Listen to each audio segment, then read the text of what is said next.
Right, kune nyaya iri kunetsa paZimbabwe iko zvinezvi. Mhuri yeZimbabwe ndangopfurawo nepanapa kuti timboonesana. Nyaya yemota ndiri kuona pane umwe mufesi arikuita problem yekubuda achingotuka vanhu. Ndichingoteerera zvangu kavanhu achitaura ipapo. Kudhara akambotiraiwa kuda kupfura nekwandiri achidii ndimupe platform ane zvaida kutaura apa. Ndangoti haina hangu handikwanisi. Saka from there akangobva angondishaudhawo zvayo. Ane matauriro akazviita but ndakazongonzwa akungondishaudhawo ari somewhere. Ndangoti it's okay, it's fine. That guy ndakamutarisa inini munhu wekuti chinhu chinonzi politics anyatsochinzwisisa. Pfungwa dzake zvadzinenge dziri. Ndokana nditombomubvunza pfungwa idzodzo ndodzori kushandisa pakufunga kumba kwako sababa, pakufunga kubasa zvese negirigineri kana kuti same pfungwa idzodzo dzakangodaro idzodzo. That guy ndiye kubuda iko zvinezvi ari kutuka advocate Nelson Chamisa, ari kutuka ana Charamba. Kuti Charamba wakatorera chimota ari kutuka na Mudhara Manyeruki makatorera chimota dzachivhayo. Ana Zhakata vari kungochiona. Nhasi futi chivhayo ndaona atopa futi vamwe mota. Moses Chunga na vakomana vebhora avapa futi mafortunas. I think pamwe anogona akatenga mafortuna anosvika kana kuma50. I think pamwe ndo zviri kuitika because mafortuna azvo cho vanhu vari kumapuhwa zvishuwa paZimbabwe. Andimukona. Which is good. Chinhu chakanaka kana munhu wangoshanda waona kuti wakuda kublessa vanhu andione chakaipa pakuti utese uzobuda uchinzi wakumboblessawo vanhu. Zvakanakawo zvinenge vanhu ngavablessane pachavo.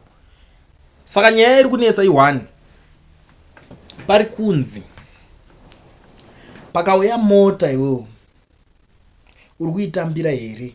Ndo nyaya hombe iri kuti pari kunzi vanhu havafaniri kutambira mota idzi. Saka inini ndandiri kubvunzwa kunzi saka iwewo ukanzi wapuwa mota iyi unoitambira here. Honestly speaking guys, ngatisambotaure zvinhu tichitenderera kana kunyeberana nekuti dambudziko iro ndatoriona but pari kushandiswa pane intelligence dziri kushandiswa nevanhu. Zvinhu zvandangondiwe panapa tikokwanisa kuexpose tichionesana. Pakaya mota ichinzi iri kubva inenge ichibva kunani inini ndinoitambira mari yemapolitician chinhu chese kunyanya inini musatombotaure atori chivhaya ari nani ikatobva kuna politician chaichai. Even Mr. Mnangagwa, Mr. Chamisa, I mean President Emerson Mnangagwa na Advocate Nelson Chamisa. Pakati pavari tu pakaona auya nechinhu kana mota kwandiri ndotora kana anything ndotora ndokollecta. Why?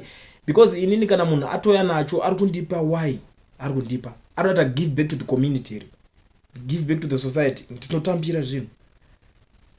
Dambudziko rakuzoitika nderekuti vanhu vari kukanganwa kuti politics chacho chii.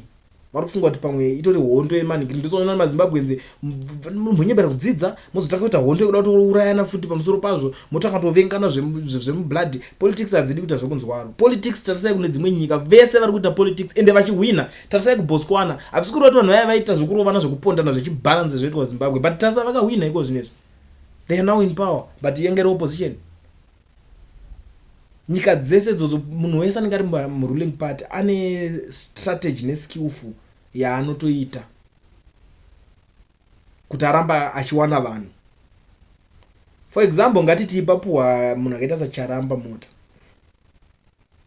kunemi imimi vanhu veopposition it's 1-0 kudhara matojyiwa kudhara matotorerwa munhu pachena chero pai kana kuti pai handiti pane kuti mubude kuti atorere chimota iyo shandisai pfungwa because the reason kuti opposition inzi iri kuuya kunzi kwakuda unopinda opposition is because you are promising people a better Zimbabwe, a better life, a better country. Munhu ari kutorota kuti kana ndazowanawo mari ndichazofambawo nemotawo kana haasi kutombofunga that big yekusvika mufortune ndichawanawo kana kaakwa kangu obva angonzi fortune. Dream yekuti aikwanisa kutozotanga kutofunga nezve that dream in the next 5 years but zvabva zvongosangana naye paroad vangomutangira vamukata so vamuti oh that's good life. Ndo iri kuchemberwa nomunhu wese zvake zvatoita. Imimi vanhu kana muri pakukambena take your time, shandisai brain, simbisa vanhu vakadzidza muratidza kudzidza musanyeberenge. Let's not pretend kuti tiudze vanhu vese kuti saka mota dzakashata mota dzaka ai musanyeberera nemimi kana zvakadaroka musakambeneka. Tongoti vanhu zvavari kutoitirwa zvacho zvobo mota dziri right. Vanhu ngavagarwe nawo pasi madhara ese aya. Vanhu vakaita kana sana Mudhara Manyeruki wewe Mudhara waiona mota ine comfort mota muchimpinda mbichana iyo tiri kudza kuti ndiri kufara zingaiti right. ari pakati pekufara ipo mumwe mamukanda shoko kuti ine normal country ka mwana wako aifanira kunge achiafforda kukutengera mota iyi, kana kuti munhu iyeye unoziva kuti almost same age nemwana wako ere, mungori kanda shoko so bvo muti ai uyu munhu uyu almost same age nemwana wako iwo, obva afunga kuti mwana wake upi wacho tarisa kuti iyeye ka rastaman nomagitari Gaspar, iye paachaona achatanga kuti but inini zvochokwadi dai mota ndatengerwa nemwana wangu tasa vana vangu vari kuzorarama sei, akutanga kutarisa life, akutanga zvakutanga manje kuti kupinda mumusoro make mbijana mbijana. That's the way yamunohwina munhu, kwete kuti mutanga kumushaudha muchiti chinchi hai munonyeba. Ipolitics dzekupi idzodzo dzamune muchida kuita ndedzekupi? Hakuna politics dzakadaro, hatidi kunyeberana. Vese vanhu vai vakapuwa mota vai vadatotanga topuwa maadvice kunzi akuna mota iyi inozoda futi service kakumberi, unoziziva here inoda service inoda service mota iyi plus iwe utoti waguma here papo ungagumira mufortune kana kumana kapo kuti mabenzi kuti iwe wakambona mota dzinofambwa nemaAmericans kumbuseri uko zvitoita soka, but kuna economy ida kuzongonzwa kuti mukwanise kutengawo dzakadai so mega apa matombopuwa start kuti zichokwadi. Saka toita sei matopinda munhu futi akutanga kuoneswa zvakanaka, kwete ngobuda muchingotanga nengoshaudha bozi. Chinozoitika munhu anozongoti vanhu veopposition madzungairwa mapenzi masaska manterera notaura zvisina musoro bozi mukutaura mune mitauro zvisina basa. But ndakutarisa nyaya yacho yese zvangu inini personally ma real leaders ungatimbomanyira kunoti ma real leaders, vamwe vanhu vese vakaita sana Hwendi nana nevamwe vanhu veopposition hausi kumbowanzwa wachipopota kuti ndingapuwa mota. Why? I understand kuti vanhu vese vaimboshanda neopposition kubva kumashuro vakatanga kuzonzi ndingatengesa. Saka zvimwe zvese zvamune muchitaura vanhu ivavo vanenge vatori nechaungawo chevanhu chine chitovaterawo, and let's admit kuti vese vanenge vane chaungawo chine chiita se chichivafollowa. Handiti wobva wanzi vese vari kunzi vakatengesa vakabuda. Those guys ivavo pane imwe message yavanenge vachitoratidza kuvanhu, but havasi kubuda futi vachidaro manje, vari kuramba vakanyarara bhozi vari kuziva kuti no vanhu vari kuda good life.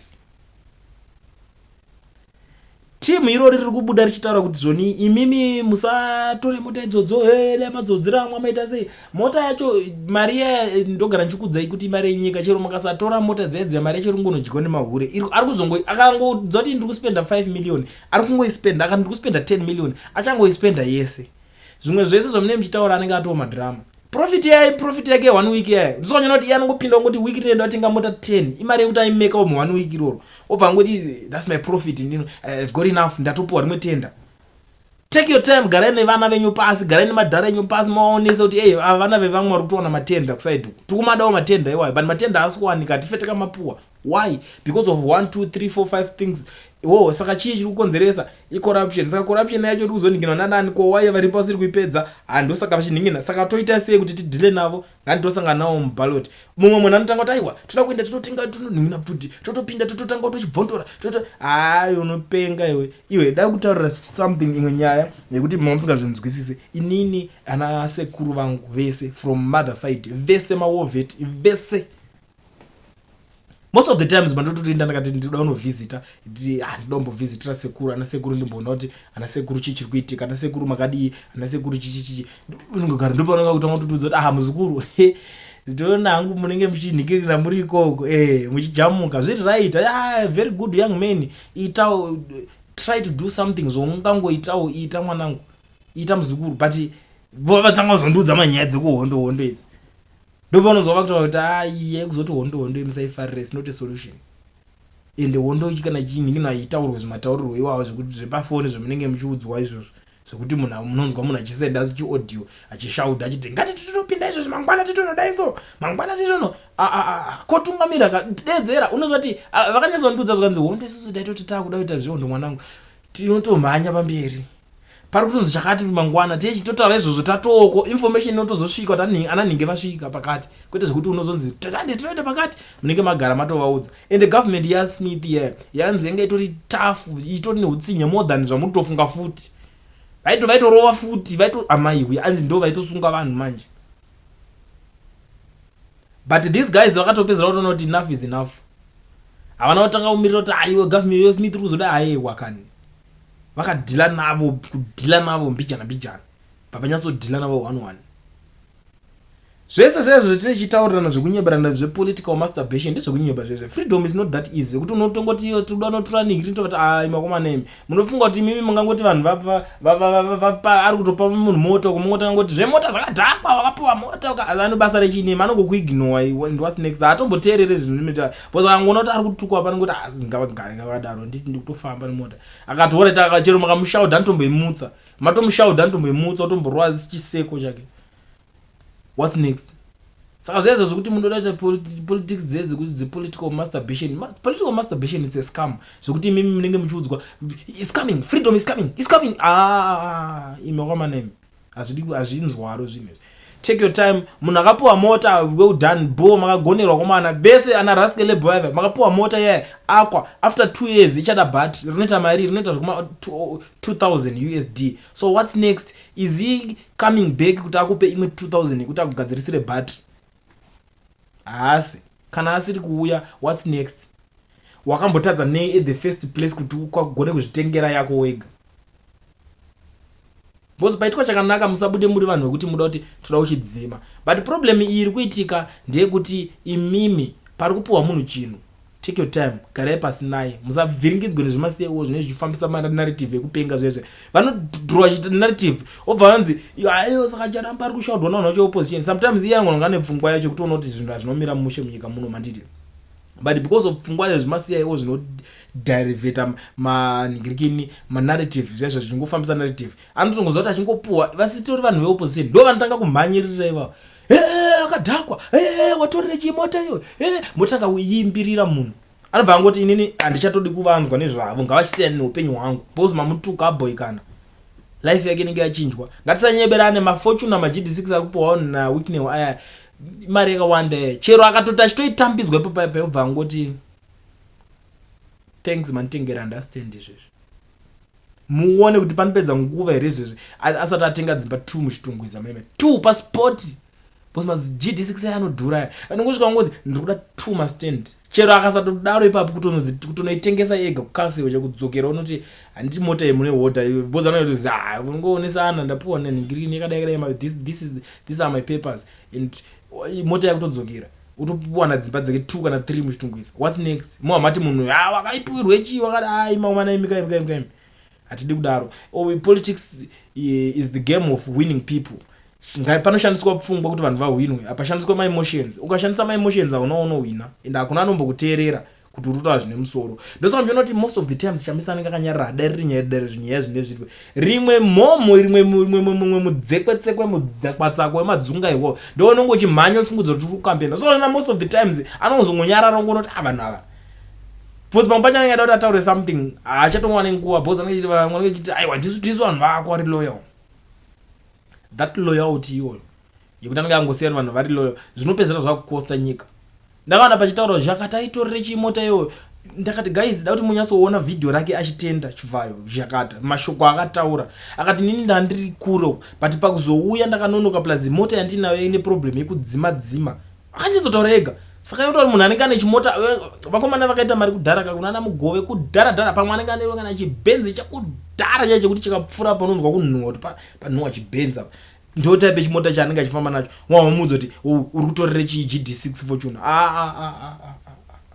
azvinzwaro zvinhu zvinogarwa nazvo pasi ndima vanhu vemashoko panopuwa uchenjeri popuwa vanhu chenjedzo dzakangwara mochangamuka so because vanhu aya havana kuuya munhu akuna mubhale kuti apinde nemunhu anopinda ega anooneswa zvakanakira upenyu ihwohwo otomudza kuti upenyu hwamuri kutopuhwa ihwohwo indoda kuti urarame upenyu hwokuti ugone kuzozvitenga wega pamberi apo uramba uchiconvinza munhu because atooma kudhara mucomfort iwe ungatounyebera mwana kuti shuga inake iye achigara achiiba everyday unopenga here anongokudza kuti iwe unorwara pfungwa dzako hadzishande but semunhu mukuru ane pfungwa dzinoshanda unofanira kugara pasi nemwana womudza kuti mwanangu shuga inonaka inotapira zvisingaite but shuga ukaidya iri mbishi mwanangu